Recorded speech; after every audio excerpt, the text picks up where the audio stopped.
Hey there, my name is Rats. A tall, skinny, pink-haired individual stood beside me outside of a crummy punk venue in Everett, Washington.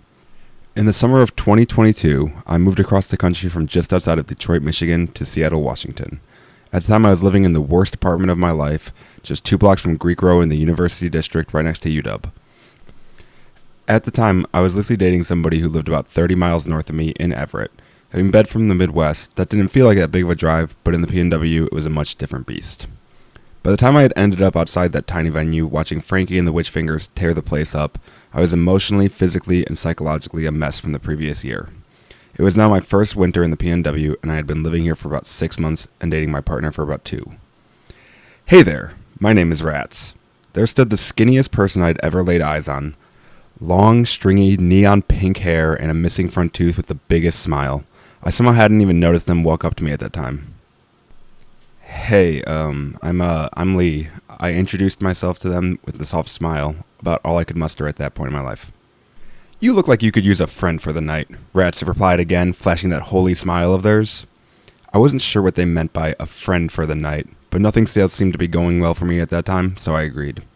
Honestly, all I wanted at that point in my life was a friend. Some community and a feeling of home. I had left everything so unexpectedly in my move that I never got to say a proper goodbye to my home of the previous 27 years. And so I agreed to be friends with Rats for the night. Rats would then introduce me to a group of their friends. A bunch of people with names that just as peculiar as my new friend Rats. Water, Gray, Rocker, and Julie. These 5 people would spend the next few hours being my family. The first real family I found since moving across the country. We laughed, drank, and sang together, going from shitty punk venue to dive bar to eventually where all 5 of them shared a house on the outskirts of town. Rats explained to me that they had moved from Utah to Washington in 2019 and that they had met the rest of the motley crew at the rave scene. They would do whatever was necessary to make rent that month, and then every other penny they owned was spent going to raves and dancing. They told me that while things were stressful, they always managed to figure out how to solve any problem, and that they trusted the universe to guide them to where they needed to be, and they told me that I needed to as well. According to Rats, the universe wasn't unfeeling and cold. It cared about every single living being, from the strongest, most dominant human beings to the smallest, well, rats. Everything Rats was saying felt both frightening and comforting at the same time. Here I was in a brand new state that I had never even considered living in a year before, with completely new faces and environments. Nothing was even close to what I had accepted to be the rest of my life. Instead, it was all strange and new and uncomfortable. I was sitting on the outskirts of a city I didn't even know existed until recently, drinking room temperature beers and smoking out of a dirty pipe on a couch that looked like it was from before anyone in the house was even born. And yet, in that moment, I felt so deeply alive and comfortable. At around 5 a.m., we could see the sun coming up, and everyone was finally starting to call it quits for the night. One by one, each person departed their cramped, dusty old couch in the creaking living room and retired to their own rooms. Eventually, it was simply me and Rats again. They opened a new pack of cigarettes and lit one up right outside the house and exhaled through the hole in their teeth, the big cheesy grin never leaving their face. You're going to be all right, Lee, they said as they looked at me and winked. I have complete trust that the universe is going to make sure you're going to be all right.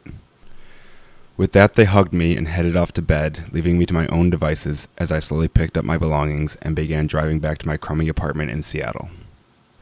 About a month later, I was at work when I opened my Instagram and my heart dropped.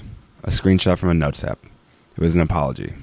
An apology that they were leaving, that things didn't work out the way that they had hoped, wishing that they could have stuck around a little bit longer, wishing that they could have been able to say more to those they loved. But the time had simply run out, and it was time to go now. Rats had taken their own life.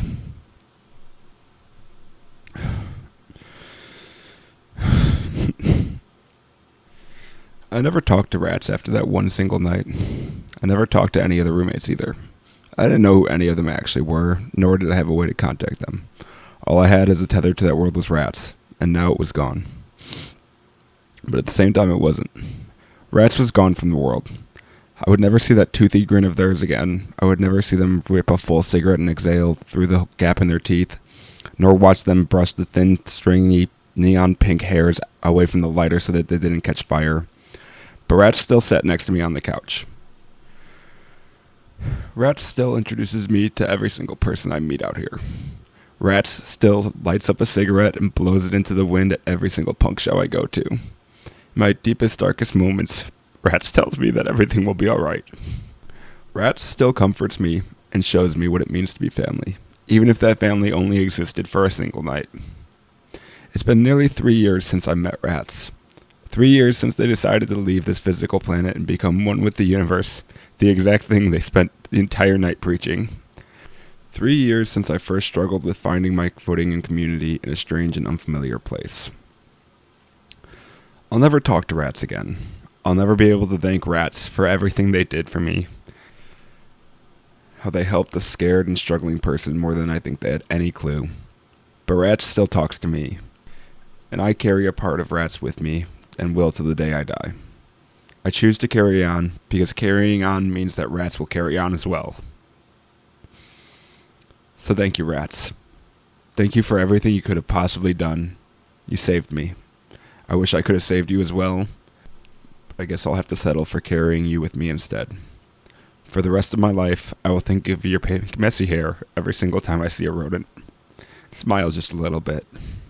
Because I know the universe cares about me. The universe cares about rats. And that's all I could ever ask for. So thank you for everything. Love, Lee.